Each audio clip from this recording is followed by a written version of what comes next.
everyone. In today's video, we are starting a new topic of our running history chapter, print culture and the modern world. The topic is India and the word of print. This is the sixth part of the chapter. Previously, 5 parts are already released. You can go and check for the detailed understanding of the chapter. For the sixth part, the bullet points are India and the word of print, manuscripts before the age of print, features of manuscripts, print comes to India, growth of English press, about James Augustus Hickey, involvement of Indians in publishing. So students, today we are going to cover the sixth part of the chapter. Before starting the explanation, I am telling you to have your NCERT book, pen, pencil or highlighter to highlight your own important points for the preparation of answers. तो चलिए continue करते हैं. Six part India and the word of print.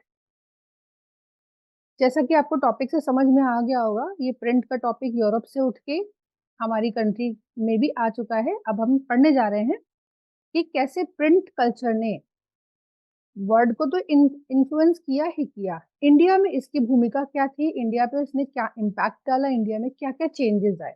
तो लगभग ये portion भी आपको Europe की एक इमेज देगा. यहाँ पे देखिएगा टॉपिक लगभग सेम ही आप लोग पढ़ते जाएंगे. पहले मैन्युस्क्रिप्ट्स इंडिया में कैसी थी, वो मैन्युस्क्रिप्ट्स की वही सारी डिटेल्स आप पढ़ोगे जो आप प्रीवियस हिस्ट्री के इसी चैप्टर के पार्ट्स में पढ़ चुके हो. ठीक है, चलिए पढ़ते हैं. Let us see when printing began in India and how ideas and information were written before the age of print. सबसे पहले आपको पढ़ाया जाएगा कि प्रिंट टाइम से पहले, यानी कि जब से प्रिंट इंट्रोड्यूस हुआ उससे पहले कैसे इंफॉर्मेशन को लिखा या जाना जाता था, आइडियाज को कैसे प्रिजर्व करते थे. 6.1 manuscripts before the age of print. ये पता है आपको पहले से ही कि before the age of print हमारे पास क्या होता था, मैन्युस्क्रिप्ट्स यानी हाथ से लिखी जाने वाली किताबें. India had a very rich and old tradition of handwritten manuscripts in Sanskrit, Arabic, Persian as well as in various vernacular languages. India की जो बहुत सारी मैन्युस्क्रिप्ट्स थी वो किन भाषाओं में लिखी जाती थी, संस्कृत, अरेबिक, पर्शियन और वर्नाकुलर यानी कि जो लोकल एरियाज में बोली जाने वाली भाषाएं होती थी उसमें मैन्युस्क्रिप्ट्स लिखी जाती थी हाथों से. और हमारे पास रिटन कंटेंट का, हैंड रिटन कंटेंट का बहुत ही बढ़िया रिच और ओल्ड ट्रेडिशनल कलेक्शन हुआ करता था. So manuscripts were copied on palm leaves और ऑन हैंडमेड पेपर. यहाँ पे देखिए आपको पॉइंट्स दिए जा रहे हैं कि इंडिया में मैन्युस्क्रिप्ट्स में क्या क्या चीजें इम्पॉर्टेंट थी. क्या मैन्युस्क्रिप्ट्स जो थी वो या तो पाम लीव्स पर लिखी जाती थी या तो हैंडमेड पेपर पर लिखा जाता था उनको. Pages were sometimes beautifully illustrated. They would be either pressed between wooden covers और सीवन टुगेदर टू एंश्योर प्रिजर्वेशन. देखिए मैंने यहाँ हाईलाइट जो कर रखा है वो इसलिए ताकि आपको पेजेस कैसे होते थे, जो हैंडमेड पेज की बात की जा रही है ना, इन पेजेस की खासियत क्या थी. सो बेसिकली जो जिस पेज पर लिखा जाता था, जैसे ये पिक्चर दिख रही है आपको नीचे, पेज देख रहे हैं आप कितनी खूबसूरती से डेकोरेशन किया गया है, पिक्चर भी बना हुआ है और लिखा भी हुआ है. ठीक है, उसी के डिटेल है. ये पेजेस जो थे बहुत ब्यूटीफुली इलस्ट्रेट किए जाते थे, उनका चित्रण किया जाता था बहुत सुंदर तरीके से.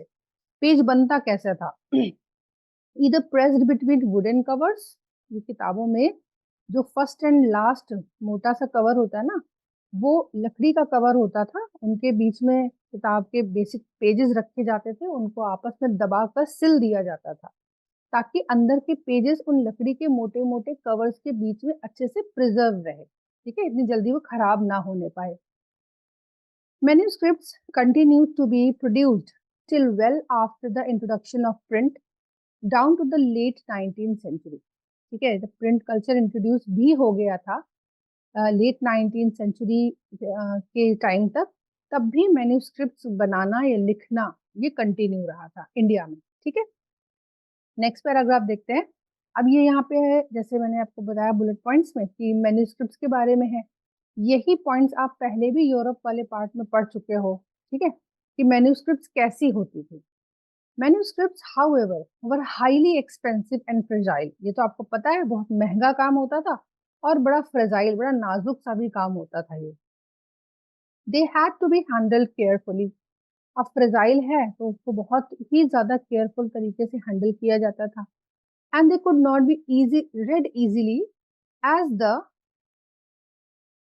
script was written in different styles।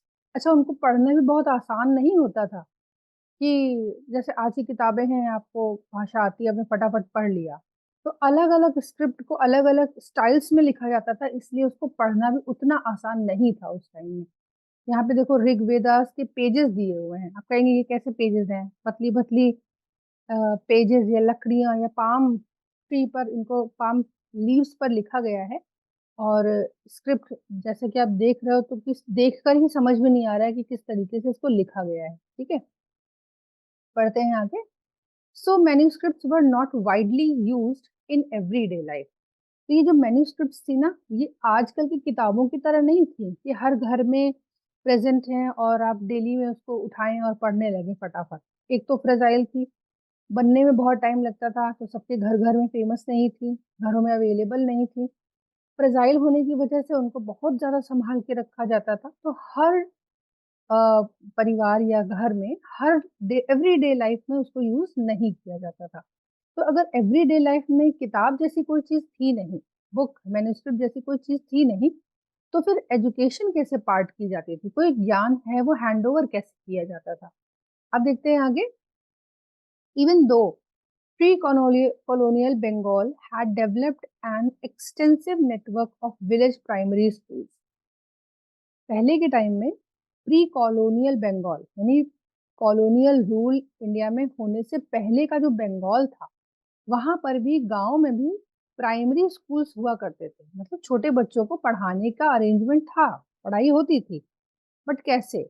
Students very often did not read text. जो बच्चे थे वो टेक्स्ट को रीड नहीं करते थे, पढ़ने के लिए कोई किताब नहीं थी या टेक्स्ट रीड नहीं करते थे। They only learn to write. उनको केवल लिखना सिखाया जाता था। अब आप कहोगे तो पढ़ते नहीं थे? नहीं, पढ़ते नहीं थे। उनके टीचर्स उनको ओरली कुछ सिखाते थे और लिखना सिखाते। ओरल सिखाया जाता था, लर्न कराया जाता था, और वो लिखना सीखते थे। ठीक है, देखो यहाँ पे लाइन बहुत इंपॉर्टेंट है, ये क्वेश्चन में पूछी जाती है कि जब प्रिंट नहीं इंट्रोड्यूस था या इंट्रोड्यूस भी हुआ, तो पहले प्री कॉलोनियल टाइम में बंगाल में कैसे एजुकेशन पार्ट की जाती थी छोटे बच्चों को विलेजेस में? तो they only learn to write. Teachers dictated portions of text from memory and students wrote them down. ठीक, टीचर्स अपनी याददाश्त का पूरा इस्तेमाल करते थे और डिक्टेट करते थे, सिखाते थे, और स्टूडेंट्स उनको लिखा करते थे अपने पास। अब आप कहोगे वो किस पे लिखते थे? कॉपी तो थी नहीं, तो उनके लिखने की अलग व्यवस्था होती थी। जैसे कि आपने बहुत बचपन में शायद आप लोगों ने स्लेट यूज करी होगी, चौक और स्लेट। ये तो फिर भी थोड़ा सा मॉडर्न हो गया, इससे भी पुराने तरीके हुआ करते थे। पार्टियों पर बच्चे लिखते थे, लकड़ी की कलम बनाते थे, और एक तरह की खास चौक या मिट्टी होती थी जिसको इंक की तरह घोल कर थिक थिक सा, उससे पार्टी पर, लकड़ी की पार्टी पर लिखते थे, मेमोराइज करते थे, फिर मिटा देते थे। ठीक है, आपके घर में कोई सीनियर मेंबर हो ना, तो उनसे पूछ के देखिएगा, आपको डेफिनेटली इसके बारे में इंफॉर्मेशन मिलेगी। आगे देखते हैं। Many thus became literate without ever actually reading any kinds of text। पहले के टाइम में बहुत सारे लोग ऐसे ही लिटरेट हो जाते थे बिना किसी टेक्स्ट को पढ़े हुए। सुनते थे, लिखते थे, याद करते थे, और पढ़ना लिखना सीख जाते थे। अपनी ही लिखी हुई चीजों को पढ़ लेते थे, एक्चुअली कोई किताब या टेक्स्ट नहीं पढ़ा होता था। देखते हैं 6.2। Print comes to India. जब प्रॉपरली इंडिया में प्रिंट आ गया तब क्या क्या चीजें हुई? The printing press first came to Goa with Portuguese missionaries in the mid 16th century. देखो यहाँ पे मैंने सब हाईलाइट कर रखा है बेटा, वेरी शॉर्ट के क्वेश्चन है, आप भी इनको बुक में हाईलाइट करके रखो। प्रिंट सबसे पहले इंडिया में गोवा में आया था, और कौन लाया था? पोर्टुगी मिशनरीज। ठीक है, पुर्तगाली मिशनरीज जो थे वो इंडिया में 16th सेंचुरी के मिड में गोवा में सबसे पहले प्रिंटिंग प्रेस एस्टैब्लिश करते हैं, ठीक है। Jesuit priest learn Konkani and printed several tracts. तो जो जेस्यूट प्रीस्ट थे, मिशनरीज थे, ऑब्वियस सी बात है उनमें प्रीस्ट होंगे, तो जो जेस्यूट प्रीस्ट थे उन्होंने कोंकणी भाषा, गोवा की भाषा क्या है, कोंकणी, ठीक है, तो कोंकणी भाषा को सीखते हैं और उसी में कुछ ट्रैक्ट्स को वो प्रिंट करते हैं उसी भाषा में। By 1674, about 50 books had been printed in the Konkani and in Kannada languages, ठीक है। तो 1674 तक लगभग 50 बुक्स को प्रिंट किया उन्होंने, किस भाषा में, कोंकणी और कन्नड़ा लैंग्वेज में प्रिंट किया। Catholic priest printed the first Tamil book in 1579 at Cochin. अब कैथोलिक प्रीस्ट जो थे, यानी कि जो क्रिश्चियंस थे बेसिकली, उन्होंने भी सबसे पहले तमिल बुक को प्रिंट किया था 1579 में, कहाँ पे, कोचीन में। And in 1713 the first Malayalam book was printed by them, ठीक है। अब इन्होंने यानी कैथोलिक प्रीस्ट ने ही पहले तमिल बुक को प्रिंट किया 1579 में, फिर 1713 में एक मलयालम बुक को भी प्रिंट किया इन्होंने।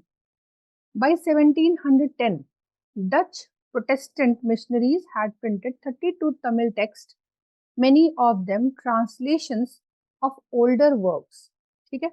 यहाँ पे डच का भी कंट्रीब्यूशन देखो यहाँ बताया गया है। 1710 में डच प्रोटेस्टेंट मिशनरीज जो थी उन्होंने भी तमिल टेक्स्ट 32 तमिल टेक्स्ट को प्रिंट किया था। एक्चुअली वो सब ट्रांसलेशंस थे किसी पुराने वर्क के, ठीक है। ये जो पैराग्राफ है ये अच्छी खासी हिस्ट्री दे रहा है आपको कि इंडिया में जब मिड 16th सेंचुरी में पहली बार प्रिंटिंग प्रेस आई तो उससे लेकर के क्या क्या डेवलपमेंट हुए, कौन कौन सी भाषा में किताबें प्रिंट हुई थी। होप आपको ये समझ में आ गया हो। नेक्स्ट ये कुछ लाइंस हैं, यहाँ से शुरू होता है कि ये इंग्लिश प्रेस कैसे ग्रो हुई इंडिया में, ठीक। जैसे आपको पता है पोर्टुगीज इंडिया आए, फ्रेंच इंडिया आए, डच इंडिया आए, इन सबको वाइप आउट करके किसने अपना रूल स्टैब्लिश किया था इंडिया में, इंग्लिश लोगों ने, ठीक है। तो अब देखते हैं इसके बारे में क्या है। The English language press did not grow in India till quite late, even though the English East India Company began to import presses from the late 17th century, ठीक है। सिंपल सी बात बताई जा रही है, ईस्ट इंडिया कंपनी के India में स्टैब्लिश हो जाने के बाद भी इंग्लिश लैंग्वेज की प्रेस यहाँ पर ज्यादा ग्रो नहीं कर पाई थी। जबकि वो लोग जो जो प्रेस मशीन्स होती थी ना 17th सेंचुरी में, वो इंपोर्ट तो करते थे इंडिया के लिए, ठीक है। मगर यहाँ पे English language press 17th century तक भी स्टैब्लिश नहीं हो पाई थी, ठीक से ग्रो नहीं कर पाई थी। अब देखते हैं इसको ग्रो करने का क्रेडिट किसको जाता है। From 1780 James Augustus Hickey began to edit the Bengal Gazette, a weekly magazine that described itself as a commercial paper open to all but influenced by none। देखो ये बहुत इंपॉर्टेंट लाइन है। सबसे पहला नाम जो आपको इंग्लिश प्रेस में बताया जा रहा है वो कौन है, जेम्स ऑगस्टस हिकी, ठीक है। तो जेम्स ऑगस्टस हिकी ने 1780s में एक वीकली मैगजीन प्रिंट करी जिसका नाम था बंगाल गैजेट। अभी यही नाम आपको आगे भी पढ़ने को मिलेगा, ठीक है। बट बंगाल गैजेट जो सबसे पहले प्रिंट हुआ था 1780s के टाइम में, वो किसने किया है, जेम्स ऑगस्टस हिकी ने, ठीक। तो जेम्स ऑगस्टस हिकी ने एक वीकली मैगजीन निकाली जिसका नाम था बंगाल गैजेट। और ये बंगाल गैजेट था क्या, उनके according that described itself, Bengal gazette अपने आप में एक कॉमर्शियल पेपर था, ओपन टू ऑल, सबके लिए है, बट इन्फ्लुएंस्ड बाय नन, यानी कि ये मैगजीन ऐसी है जो किसी से प्रभावित होकर के नहीं छपाई गई है कि एक की तारीफ करनी है एक की बुराई करनी है, ठीक है। ये एक कॉमर्शियल पेपर है, open to all but influenced by none. ऐसा नहीं है कि ये बंदा ब्रिटिश है तो ये ब्रिटिशर्स के फेवर में कुछ प्रिंट करता हो, इंडियंस के अगेंस्ट था, ऐसा नहीं था, ठीक है। So it was private English enterprise proud of its independence from colonial influence। खुद ये ब्रिटिश होने के बाद भी, जो मिस्टर हिकी थे, खुद ब्रिटिश होने के बाद भी ये जो वीकली मैगजीन प्रिंट करते थे, इस मैगजीन को प्रिंट करके बहुत ज्यादा खुश थे। क्यों, क्योंकि ये प्राइवेट इंग्लिश एंटरप्राइज तो था, बट उनको अपने ऊपर इसलिए गर्व था क्योंकि ये जो मैगजीन ये प्रिंट कर रहे हैं ये इंडिपेंडेंट प्रिंट कर रहे थे, यानी कॉलोनियल इन्फ्लुएंस में प्रिंट नहीं कर रहे थे, ठीक, अपनी मर्जी से अपने तरीके से प्रिंट करते थे। That began English printing in India. इस तरह से इंडिया में इंग्लिश प्रिंटिंग स्टार्ट करी, मिस्टर हिकी को क्रेडिट जाता है, ठीक है। Hickey published a lot of advertisements, including those that related to the import and sale of slaves. तो हिकी जो अपने वीकली मैगजीन में प्रिंट करते थे, बहुत सारी चीजें प्रिंट करने लगे, एडवर्टाइजमेंट्स तक वो प्रिंट करते थे, इंक्लूडिंग बहुत से थे एडवर्टाइजमेंट्स, बट स्लेव्स की अगर खरीद और इंपोर्ट की बात होती थी तो उसका भी एडवर्टाइजमेंट उनकी मैगजीन में प्रिंट होता था। But he also published a lot of gossip about the company's senior officials in India. अब यहाँ पे उनको खतरा मोल ले लिया खुद के लिए, क्योंकि उन्होंने कहा ना कि इन्फ्लुएंस्ड बाय नन, वो किसी को ना फेवर कर रहे हैं ना किसी को अपोज कर रहे हैं, वो तो एक आजाद प्रेस को स्टैब्लिश कर रहे हैं। तो क्या करते थे, अक्सर कंपनी मतलब ईस्ट इंडिया कंपनी के सीनियर ऑफिशियल्स के बारे में गॉसिप भी प्रिंट कर देते थे, पब्लिश कर देते थे। और आपको तो पता ही है, न्यूज़पेपर मैगजीन्स में गॉसिप पढ़ने को मिल जाए, वो भी वो जो हम पे रूल कर रहे हैं उनके बारे में, तब तो मजा ही आ जाएगा, ठीक। अब ये बात किसको पसंद नहीं आएगी, आप समझ चुके होंगे। जो इंग्लिश लोग हैं या जो ऑफिसर रैंक के लोग हैं उन्हें तो बिल्कुल पसंद नहीं आएगी, ये कैसा न्यूज़पेपर है, ये कैसी वीकली मैगजीन है जो हमारी ही गॉसिप प्रिंट कर रहा है, ठीक है। एनरेज्ड बाय दिस, इस बात से नाराज होकर, कौन नाराज हुआ, गवर्नर जनरल वॉरेन हेस्टिंग्स, नाम आपने सुन रखा होगा इनका, ठीक है। तो मिस्टर गवर्नर जनरल जो थे वॉरेन हेस्टिंग्स, ये इस बात से नाराज हो गए कि सीनियर ऑफिसर्स की तुम गॉसिप प्रिंट कर रहे हो। ही प्रोसिक्यूटेड हिकी, उन्होंने हिकी को पनिश किया, प्रोसिक्यूट कर दिया, केस कर दिया उसके ऊपर, and encourage the publication of official sanctioned newspaper that could counter the flow of information that damaged the image of the colonial government, ठीक। इन्होंने उनको पहले केस किया, फिर इनको एनकरेज किया कि आप वो चीजें प्रिंट करो, वो चीजें अपने न्यूज़पेपर में या वीकली मैगजीन में प्रिंट करो जो हम सैंक्शन करते हैं, हम यानी कि ब्रिटिश, और इस तरह से आप ऐसी इंफॉर्मेशन फ्लो करो जिससे कि ये जो कॉलोनियल गवर्नमेंट है इसकी डैमेज इमेज को पहले ठीक करो तुम, क्योंकि तुम जो प्रिंट कर रहे हो ना उससे हमारी इमेज खराब हो रही है, ठीक है। तो जो कुछ भी आप डैमेज कर रहे हो इमेज को, उसको ठीक करो, और आपको कोई राइट नहीं है कॉलोनियल गवर्नमेंट की इमेज को डैमेज करने का, ठीक। तो कहीं ना कहीं देखो, यहाँ पर कॉलोनियल गवर्नमेंट ने इस फ्री पब्लिशिंग, यानी जो फ्रीडम ऑफ प्रेस का कंसेप्ट आज की डेट में ना हमारे पास, कहीं ना कहीं यहाँ पे प्रेस की फ्रीडम को कंट्रोल करने की शुरुआत कर दी, क्योंकि उनको नहीं पसंद आया कि ये कैसे हम लोगों के बारे में गॉसिप प्रिंट कर रहा है, ठीक।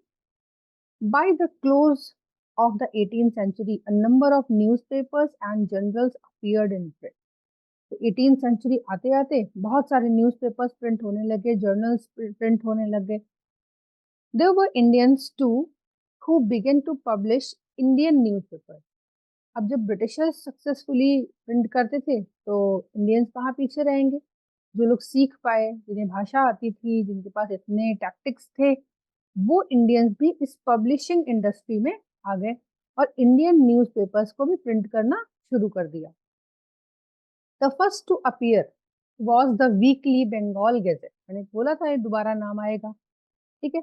इतने सालों बाद बंगाल गैजेट मिस्टर हिकी के रहते रहते भी काफी फ्लॉप हुआ, ब्रिटिशर्स ने खुद इनकी प्रिंटिंग को रोकने की कोशिश कर ली, यानी कि कह सकते हो ना, रास्ते में रोड़े अटकाने शुरू कर दिए। तो दोबारा से बंगाल गैजेट नाम का वीकली न्यूज़पेपर, वीकली मैगजीन कह लो, न्यूज़पेपर कह लो, प्रिंट होना शुरू हुआ सेम नाम के साथ। मगर किसने शुरू किया, brought out by Gangadhar Bhattacharya, ठीक है। यानी कि दोबारा से बंगाल गैजेट नाम की वीकली मैगजीन प्रिंट करनी शुरू करी किसने, गंगाधर भट्टाचार्य ने, who was close to Ram Mohan Roy. नाम ये तो सुना ही होगा आपने, राजा राम मोहन रॉय के बहुत क्लोज थे, और उन्होंने बंगाल गैजेट नाम का दोबारा से एक वीकली न्यूज़पेपर प्रिंट करना शुरू किया। तो ये एक अहम न्यूज़पेपर बना उस टाइम में जो इंडियंस प्रिंट करते, ठीक है।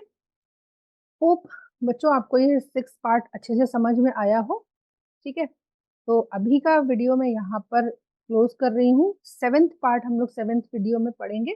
तब तक के लिए इसको अच्छे से रिवाइज करिएगा। कोई क्वेश्चन हो तो कमेंट बॉक्स में ड्रॉप करिए, और जिसको भी डिटेल एक्सप्लेनेशन चाहिए प्लीज उसके साथ चैनल को शेयर करिए, और लाइक करिए, सब्सक्राइब करिए, और अच्छे से पढ़ाई करिए, ठीक है। मिलते हैं नेक्स्ट 7th पार्ट के साथ नेक्स्ट वीडियो में। Thank you everyone.